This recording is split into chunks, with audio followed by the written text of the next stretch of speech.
আল্লাহর রাসূল আর দুনিয়ার মধ্যে বেঁচে নেই, আল্লাহর রাসূল মুহাম্মদ আর দুনিয়ার মধ্যে বেঁচে নেই। কিছু সময় পরে যখন তারা চলে গেলেন, যাওয়ার পরে আল্লাহর রাসূলের খোঁজে হযরত যায়েদ চলে আসলেন। যায়েদ রাদিয়াল্লাহু তাআলা আনহু আসার পরে আল্লাহর রাসূলকে খোঁজা আরম্ভ করে দিলেন। আল্লাহর রাসূলকে কোথাও দেখা যায় না, কোথায় গেল?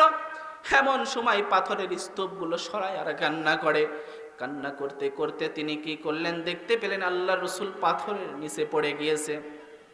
আল্লাহর রাসূলের জ্ঞান নেই, আল্লাহর রাসূল অজ্ঞান হয়ে পড়ে আছে। কিছু সময় পরে আল্লাহর রাসূলের জ্ঞান ফিরলেন।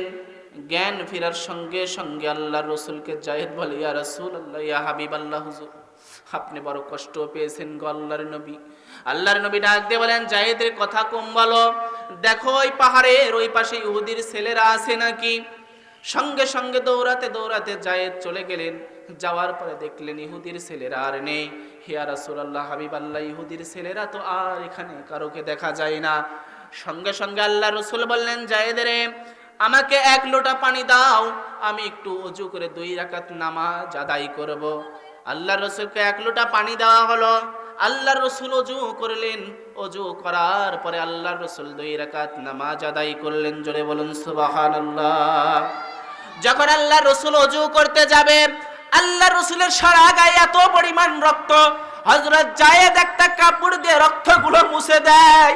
আল্লাহর রাসূলের গা থেকে যখন রক্তগুলো মুছে দেয়, আর যায়েদ কান্না করে, ইয়া রাসূলুল্লাহ, আপনার এমন কোন জায়গা কাফেরের ছেলেরা বাদ রাখে নাই যে জায়গায় পাথরের আঘাত লাগে না। এমন সময় সারাটা গা থেকে যখন রক্তগুলো মুছা শেষ হয়ে গেল, যখন পায়ের কাছে চলে আসলেন, এত পরিমাণ আঘাত করেছে, আল্লাহর রাসূল সাল্লাল্লাহু আলাইহি ওয়াসাল্লামের পাটা খরমের সাথে লেগে গিয়েছে, রক্তগুলো জমাট বাঁধা হয়ে গিয়েছে। আল্লাহর রাসূলের পা থেকে যখন আপনার জুতা মোবারক খুলতে চায়, এত পরিমাণ কষ্ট হয়, এত পরিমাণ কষ্ট হয়। আল্লাহর রাসূল কান্না করে আর বলেন, যায়েদ রে, আমি আর সহ্য করতে পারি না রে যায়েদ, আর তুমি আমাকে কষ্ট দিও না। চিন্তা করুন, যুগে যুগে যারা ইসলাম মেনেছে, যারা ইসলামের প্রচার করতে গিয়েছে, শুধু আল্লাহর রাসূল নয়, আল্লাহর রাসূলের সাহাবীদেরকেও কিন্তু এই নির্যাতনের শিকার হওয়া লেগেছে। আপনি শুধু বাংলার জমিনে দেখতে পেলেন আলেমদেরকে। কেন আলেমদেরকে দেখতে পেলেন? আলেমরা তো আল্লাহর রাসূলের উত্তরসূরি।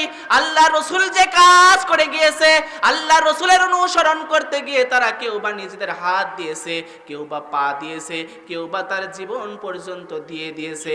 তার বাস্তব নমুনা আমরা গত 5 আগস্ট দেখতে পেয়েছি। কথা বলেন ঠিক কিনা? কি আমরা দেখি নাই? দেখতে পেয়েছি। কোথা থেকে? যেমন কাবা ঘর রক্ষা করার জন্য আপনার আল্লাহ রাব্বুল আলামিন এক ঝাঁক আবাবিল পাখি পাঠিয়ে দিয়েছিল, তেমনি ভাবে আল্লাহ রাব্বুল আলামিন এমন একজন যুবককে পাঠিয়ে দিলেন, এক দল, যেই যুবকের গায়ে লেখা নেই এ হলো বিএমপি, এ হলো আওয়ামী লীগ, এ হলো জামাত, এ হলো কৃষক, এ হলো কুলি মজুর, এমনকি কোন দলের কোন সাইনবোর্ড তার গালে আপনার গায়ের মধ্যে লেখা নেই। তার একটাই সাইনবোর্ড, সেটা হচ্ছে আমরা ছাত্র। কথা বলেন ঠিক কিনা?